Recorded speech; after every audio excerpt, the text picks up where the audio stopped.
Assalamualaikum warahmatullahi wabarakatuh. Salam. Selamat berjumpa kembali di podcast Prodi Akuntansi UMM.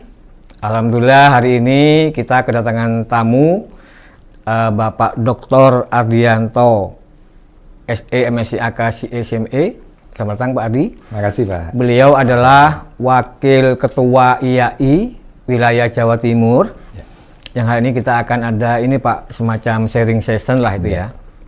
Terkait dengan penelitian di bidang ilmu akuntansi nanti ya. Nanti ada beberapa hal yang mungkin bisa Bapak Ardi jelaskan, bisa dari pengalaman pribadi atau apa yang Pak Ardi ketahui. Sebenarnya harapannya adalah bagaimana kita sebagai dosen itu bisa punya penelitian yang berkualitas, kemudian targetnya nanti bisa publikasi internasional seperti itu. Yang pertama yang saya tanyakan adalah hingga saat ini sebenarnya bagaimana sih Pak perkembangan penelitian ilmu akuntansi itu sendiri yang Pak Ardi ketahui? Oke, ya terima kasih Pak Saiful.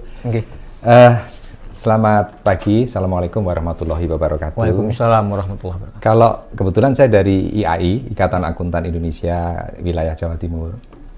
Kami itu sebenarnya kalau IAI itu kan dekat dengan permasalahan-permasalahan seperti standar setting, pembelakuan, kemudian juga regulasi terkait akuntansi. Berkenaan dengan masalah penelitian, sebenarnya kalau kita melihat penelitian, itu yang mungkin bisa akan menarik adalah penelitian-penelitian yang sebenarnya semua orang itu ingin mendapatkan jawaban atas permasalahan tertentu. Jadi penelitian yang bermakna, artinya memberikan kontribusi yang cukup signifikan. Dalam konteks akuntansi sebenarnya permasalahan berkenaan dengan masalah decision usefulness atau kebermanfaatan untuk pengambilan keputusan itu sebuah penelitian yang sebenarnya arahnya ke sana.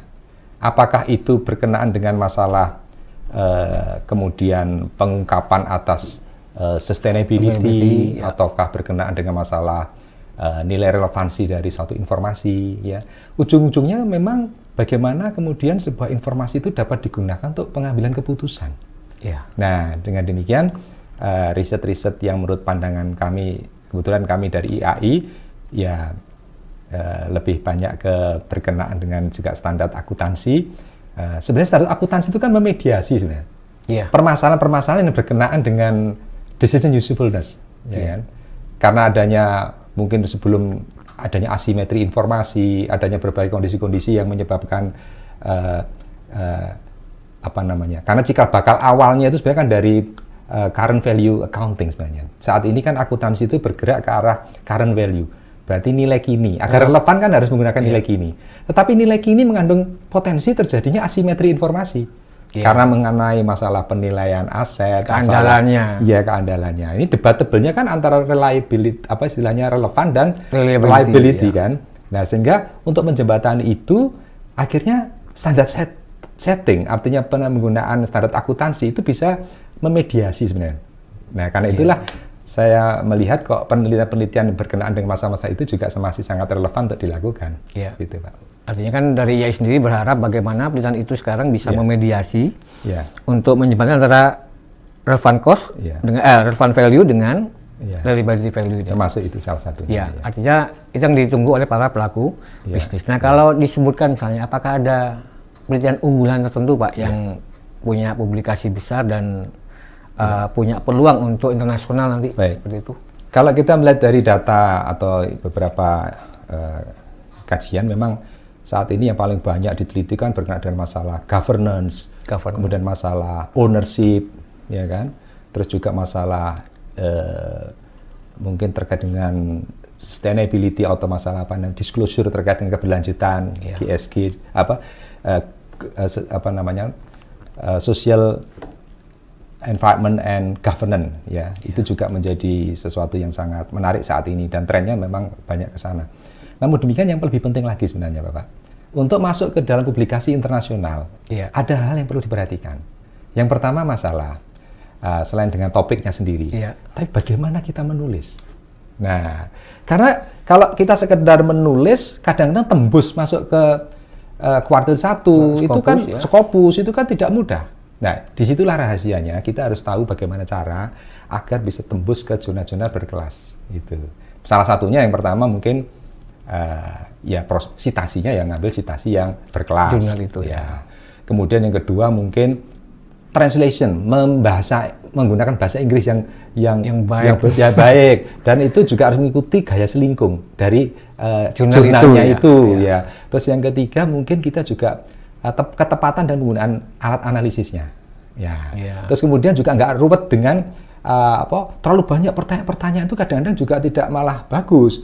Mungkin simple tapi kita mendalami gitu loh ya. Dengan misalkan kita menggunakan additional analysis yang lebih banyak ya toh, atau alat-alatnya untuk membuktikan bahwa penelitian kita tuh bagus, kuat gitu ya.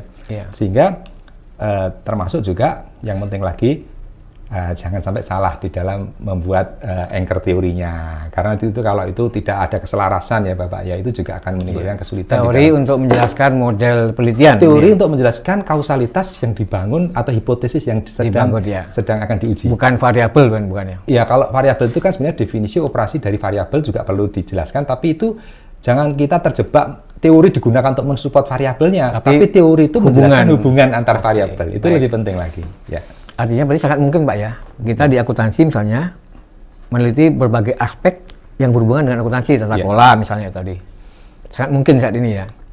Berhubungan dengan apa tadi? Dengan penelitian akuntansi misalnya, yang tadi kan ada Pak Adianto sebutkan ada tata kelola. Oh, tata kelola. Sangat mungkin kita nanti meneliti aspeknya bisa nanti di aspek lain tapi masih berhubungan dengan akuntansi seperti itu. Iya, karena akuntansi memang sangat luas kompleks ya.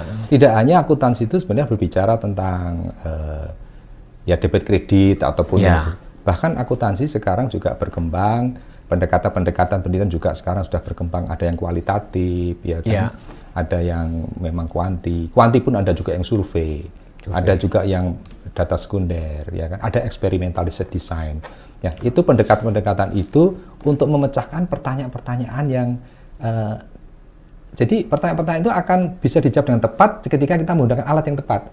Ya, tidak semua alat itu cocok gitu loh. Jadi kita harus tepat dalam menempatkan kita pakai alat apa sih.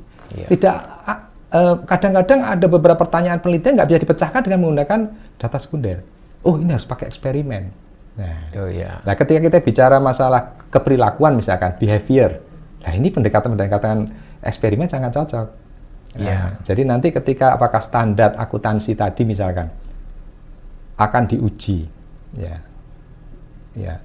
ataukah kemudian akan menguji perilaku seseorang terhadap penyajian informasi, penyajian informasi, itu level analisisnya kita tarik menjadi level individu. Maka pendekatannya juga mungkin bisa dengan menggunakan eksperimen.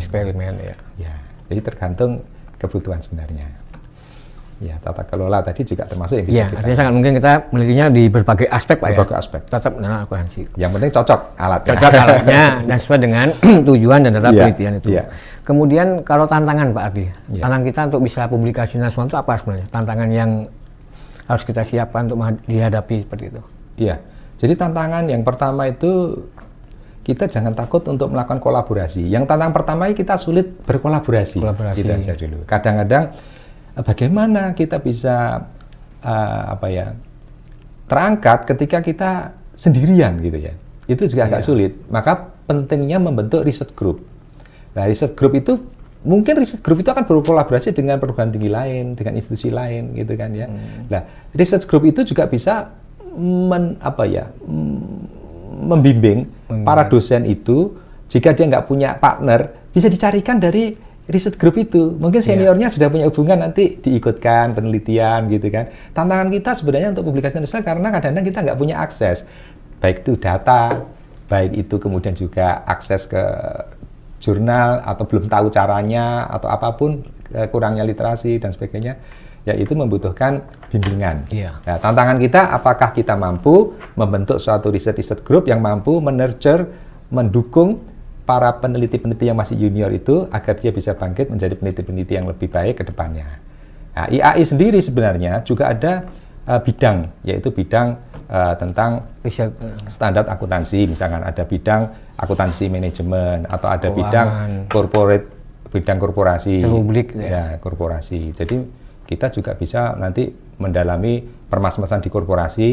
Nah, nanti IAI itu sebenarnya juga ke depannya harus lebih banyak kita akan lakukan nanti ke depannya kolaborasi dengan perguruan tinggi agar kita bisa riset-risetnya itu lebih dekat dengan fenomena-fenomena permasalahan yang ada di lapangan, ya, berdasarkan informasi yang kita berikan kepada para dosen atau para pendidik untuk mengembangkan penelitian-penelitian lebih baik. Artinya sangat mungkin nanti kita berjoin dengan lembaga regulator, atau dengan peneliti lain, untuk melakukan joint research atau joint publikasi. Saya kira sangat memungkinkan ya, dan itu akan lebih efektif untuk riset-riset yang berhubungan dengan kebutuhan untuk pemecahan masalah, artinya kontribusinya dalam bentuk kebijakan. Nah, karena seperti lembaga ya, ketika menghadapi kesulitan, kan pasti mencari, ini bertanya kemana sih? Kan tanya, ini sebenarnya cara memecahkan tuh teorinya bagaimana sih? Iya. Ya. Caranya bagaimana sih? Nah, ini pasti akan menolehnya ke akademisi ini. Ya, proses yang akademisi juga melihat fenomena itu, kalau untuk bisa memecah dengan baik, pasti dia juga akan melakukan riset. Ya, kita imbal balik.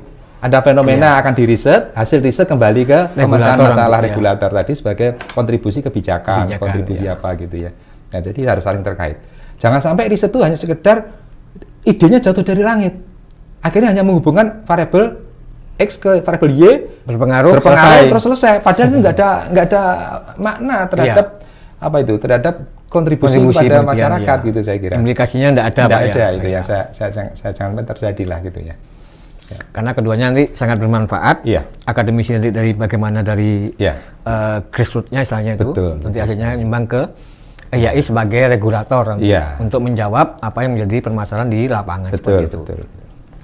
Nah, yang terakhir Pak Adianto, kalau untuk menjaga agar kita itu bisa konsisten, istiqomah, publikasi, meneliti, menulis itu bagaimana dari pengalaman Pak Adianto? Iya, baik.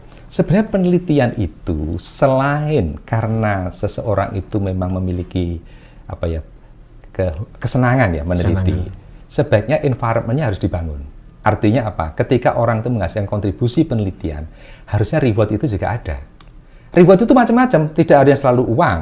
Reward itu misalkan kemudahan dalam berbagai hal. Misalkan contoh, ketika ada sebuah riset, tapi kita lebih ribet ngurusi SPJ-nya daripada mikir tentang outputnya apa, itu tidak mendorong orang untuk melakukan riset. Sehingga kemudahan-kemudahan itu harus didukung oleh environment lingkungannya. Seperti institusi yang melingkupi harus memberikan kemudahan dalam riset. Yang penting prosesnya akuntabel. Artinya output, artinya duit yang dikeluarkan untuk meriset itu cocok dengan output yang dikeluarkan. Dan prosesnya juga melalui telaah, melalui review. Jadi nanti SPJ-nya itu ya proses. Apakah sudah direview oleh expert bahwa ini memang sah, anggaran untuk penelitian sekelas ini butuh dana sekian, gitu saja. Tapi kemudian keluarannya itu SPJ-nya itu ya itu dikembalikan ke peneliti saja, nggak usah ditanya lagi. Jadi akadnya jelas. Itu salah satu contoh ribet berupa kemudahan. Yang kedua ribet yang lain adalah mungkin jenjang karir, kepangkatan itu lebih baik. Kalau di swasta misalkan di institusi swasta, apakah itu perusahaan atau apa, itu juga akan memberikan ya mungkin karirnya juga lebih baik kalau dia juga memecahkan masalah-masalah dengan penelitian. Mungkin setiap perusahaan kan punya yang namanya research and development. Nah, itu kalau ada orang-orang yang pakar di bidang penelitian, mampu memecahkan problematika, mampu memberikan inovasi-inovasi, harus ada reward. Itu juga mendukung untuk supaya orang itu konsisten. Tapi kalau sudah susah, ngerjakannya susah, malah rewardnya nggak ada dan juga akan dicurigai. Jangan membuat orang itu malah harus berbuat yang tidak benar, Tapi harus diusahakan orang itu merasa aman, merasa nyaman dalam membuat penelitian dan akhirnya juga memberikan kontribusi yang terbaik buat bangsa dan negara. Agar nanti terbangun budaya meneliti, menulis yang baik. Nanti outputnya juga untuk kebersamaan semua, Pak. Betul, saya kira itu. Oke, saya kira terima kasih Pak Adianto. Luar biasa ilmunya hari ini, bermanfaat, barokah untuk kita semua. Sekian dari kami, semoga apa yang menjadi sharing session hari ini bisa bermanfaat untuk kita semua. Amin. Untuk akademisi, untuk IAI selaku regulator nanti harapannya apa? Pelaku bisnis bisa terjawab apapun permasalahan yang ada di lapangan. Amin. Terima kasih. Karena itu saya selaku host dari podcast ini mohon maaf atas segala kelebihan dan kekurangannya. Saya dulu. Assalamualaikum warahmatullahi wabarakatuh.